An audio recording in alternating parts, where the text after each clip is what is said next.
again, we're comparing one chemical, sodium phosphate, to another chemical, sodium ion. So we have to have a balanced chemical equation to use. We again remind ourselves that a soluble ionic compound, when it dissolves in water, is going to dissociate into ions.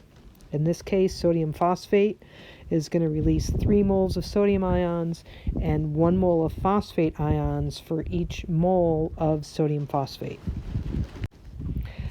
And again, we're going to translate our molarity to moles per liter of solution. And in this case, we're talking about molarity of sodium ions, so it's moles of sodium ions per liter of solution.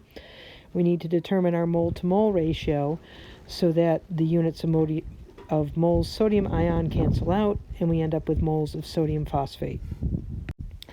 Our balanced chemical equation is going to allow us to write 2 different conversion factors, and we note we're going to need the conversion factor with moles of sodium phosphate in the numerator and 3 moles of sodium ions in the denominator. All right, so we input our mole-to-mole ratio and we do the math that's indicated, which means 0.3 is divided by 3. Moles of sodium ions cancel out and we have our answer.